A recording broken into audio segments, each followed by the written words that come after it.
opinion, there are several reasons why this recent exit for England from the European Championships has been the most distressing and awful and terrible exit from any tournament, in my opinion, certainly in my lifetime. I'm going to talk about some of the reasons why I think that is the case, and I'm going to start off with something which I have to hold my hands up a little bit for, and I'm just going to tell you. So basically, my friends booked a flight to France because we had all had tickets to see England versus Russia in Marseille for the first game, and they had all booked a plane, and I was the last one to book, and I was saying, you know what? I'm not going to get the plane because I think it's going to be a lot more expensive. I'm going to be an independent woman and basically get the Eurostar instead and get a train to Marseille because I just thought that would be a good idea. Turns out, a few days before I actually went to travel to France to go and see this game, they emailed me and they basically said, "You are definitely going to experience problems and are going to die." Basically. Essentially, there were French strikes in the train department of France, and basically meant that my journey, which was meant to be about 6 or 7 hours, I think, turned out to be 12 hours with delayed trains. I was by myself, didn't have a clue what was going on. One of the trains that I got on, I think it was from Lille to Lyon, was completely booked with customers that had actually booked that train, and because we'd been diverted onto it, which was not originally part of the route, we had no seats. So we had to actually sit on the floor. I was sitting with a bunch of French people who didn't speak a word of English, or I didn't know. They kept trying to speak to me in French, and I was just like, "Je suis anglais, je suis anglais." It was just terrible. And that train journey was for about 3 or 4 hours, I think, and just absolutely dreadful. Not only did I suffer that, but of course I paid a lot of money. I paid some money to go and see some games, or one game, before the tournament in the qualifying stages. And there are fans who have spent money since that terrible exit of the Brazil World Cup and have spent money on away games, and it must have come to thousands and thousands of pounds, and you're thinking these guys have put so much faith into this England team, and we're losing to a nation that has never been, as far as I'm aware, in a international tournament in their entire history. They're not a footballing country, and they don't even have a national league, a competitive league in their country. We'll get onto that later. So that was one of the reasons why I thought it was just absolutely embarrassing and dreadful that England have been knocked out by Iceland in this tournament. Secondly, this is the most almost frustrating but slightly predictable thing that is so annoying about this exit and so terrible about this exit. The fact that we had such a brilliant qualifying campaign. We literally were the first team, other than France, the host nation, to qualify for the entire tournament because I think we won every game, or I can't remember. I think we won every game. We definitely didn't lose any games, and we spanked the qualifying rounds. We had some decent teams in our group, like Switzerland and Slovenia and countries like that. We also had some very easy games. I think San Marino, I think Lithuania. But nonetheless, we absolutely destroyed the group stages of the qualifying rounds. And for us to go from that to continue having some good results in friendlies, we beat Germany on their home soil 3-2. Everyone was thinking, well, I don't know about everyone was thinking, but I was certainly thinking we're finally doing things that aren't characteristic of the same old England, and maybe we'll move forward. And no, we carried on those results into the friendlies. We get to the European Championships, we win 1 game out of 4 and lose to Iceland. It's a shock. So the third thing I think was so frustrating about this was the fact that we have Wayne Rooney in our team, right? Not the fact that he's a bad player, and I definitely thought we should have gone. He's our captain, he's a brilliant player, obviously moved into that deeper role now, but he's our top scorer, right?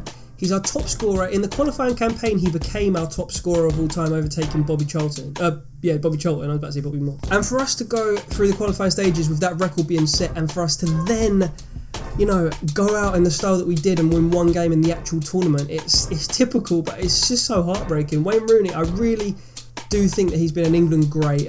You can't deny it, no matter what people say about his underperforming and that he hasn't turned up at tournaments. He's scored at so many tournaments. Okay, granted, he didn't really carry us through the game. I heard the commentator say in the Iceland game at one point that he was going around to the players and saying, "Come on, boys, we need to move the ball faster, we need to move the ball faster." Perhaps he wasn't assertive enough, perhaps he's not captain material. I think he is at this point in his career, but maybe not as much as, say, a Gerrard or Beckham before that. And the whole heartbreak for Rooney makes it very disappointing. He's our star player, our guy that everyone knows around the world that's supposed to carry us through, and it just didn't work out for him, which is obviously very very disappointing. The other frustrating thing was that we didn't know our best 11 and our best formation throughout the tournament. We destroyed the group stages, like I said. Obviously, there was some sort of thing we were doing right then. We were experimenting and stuff over the course of that 2 years. There were new players coming in and new formations tried, but by the time we got to the tournament, so many other countries knew what they're doing. You know, Italy, not the best team as in player for player. Then there's no real stars of Italy, but they beat Spain. You know, they're well drilled. They know what they're doing tactically. And England is almost the opposite. We've got a lot of great players. We had almost the best bench in the tournament, I would argue, in terms of like attacking options, pace and good players on the bench. And we had a deep squad, but we just had no direction. We had no tactics, and we didn't know our best formation. We didn't have the best players, I believe, to fit the formation that you wanted to play. We took 5 strikers, central strikers, and every game we played 1 central striker, which obviously meant that we had to play players out of position, such as Sturridge, who I think is an absolute world talent. I had a absolutely. Oh, I'm about to sneeze. You bastard. Which obviously means that we're going to have to be playing central strikers out of position. We had Sturridge on the wing, Vardy playing on the wing for a bit, Rashford, who can play on the wing because he's only 18, obviously, playing on the wings. And I just think there's a fundamental flaw when you're taking 5 strikers and playing one of them. So there's something not quite right about that. Also, if you're going to play 2 wingers, why only take 1 winger? I mean, Lallana can play on the wing, but he's more of a central sort of attacking midfielder. But I mean, he actually was one of our better players at the tournament. We took Sterling and we dropped Townsend. We had Ross Barkley in the squad, who got a grand total of 0 minutes playtime. In my opinion, the team, this Roy selection was fine. I wasn't too unhappy with when the 23-man squad came out. I wasn't so unhappy with it, but one thing I really would have done was brought Townsend instead of Barkley. Henderson and Wiltshire, you can say maybe they didn't justify. I personally would have brought Wiltshire because of his sort of attack. I think he offers something that no other midfielder in our pool of selection actually offers, but you know, that was a debatable one. He didn't have many minutes of playtime last season. But yeah, I would have brought Townsend definitely over someone, probably Barkley, because especially if you're going into a tournament knowing you're going to be playing 4-3-3 with 3 wingers. But you know, that was another frustrating thing, just the fact that we didn't have any sort of direction in our tactics and our squad selection, and we didn't know what we were doing even in the 4th game against Iceland, evidently. We also had Jamie Vardy and Harry Kane, who were the 2 top English scorers.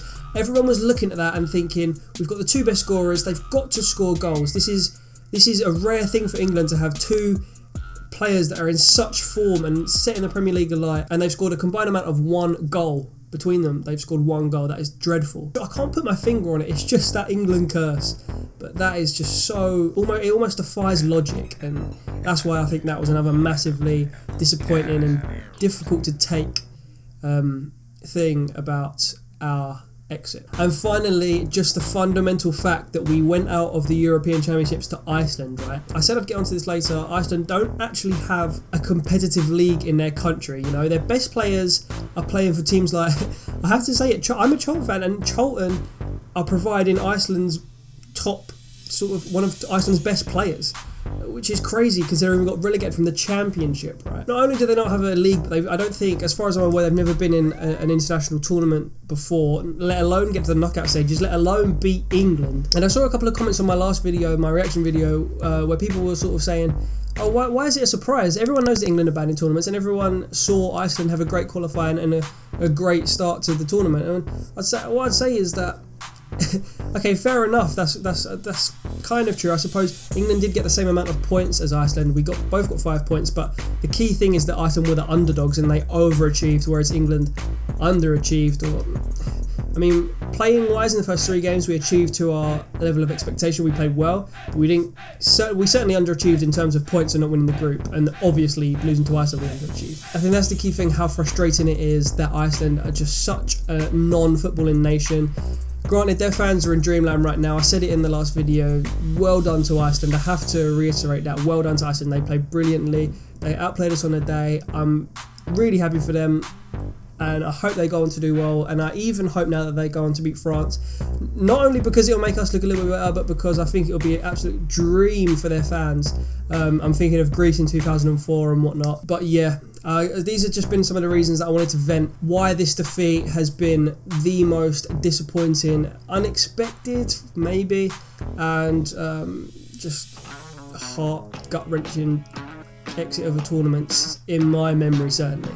So yeah, I'd like to hear what you think about what is the problem with England. Maybe it's the coaching, maybe it's the grassroots, maybe it's the mentality, the media, who knows. So if you have anything to say about that, do let me know in the comments below. Other than that, I've vented my frustration. Thank you very much for watching. I'll see you next time. Subscribe if you are new, and I'll see you later. Goodbye. Sweet.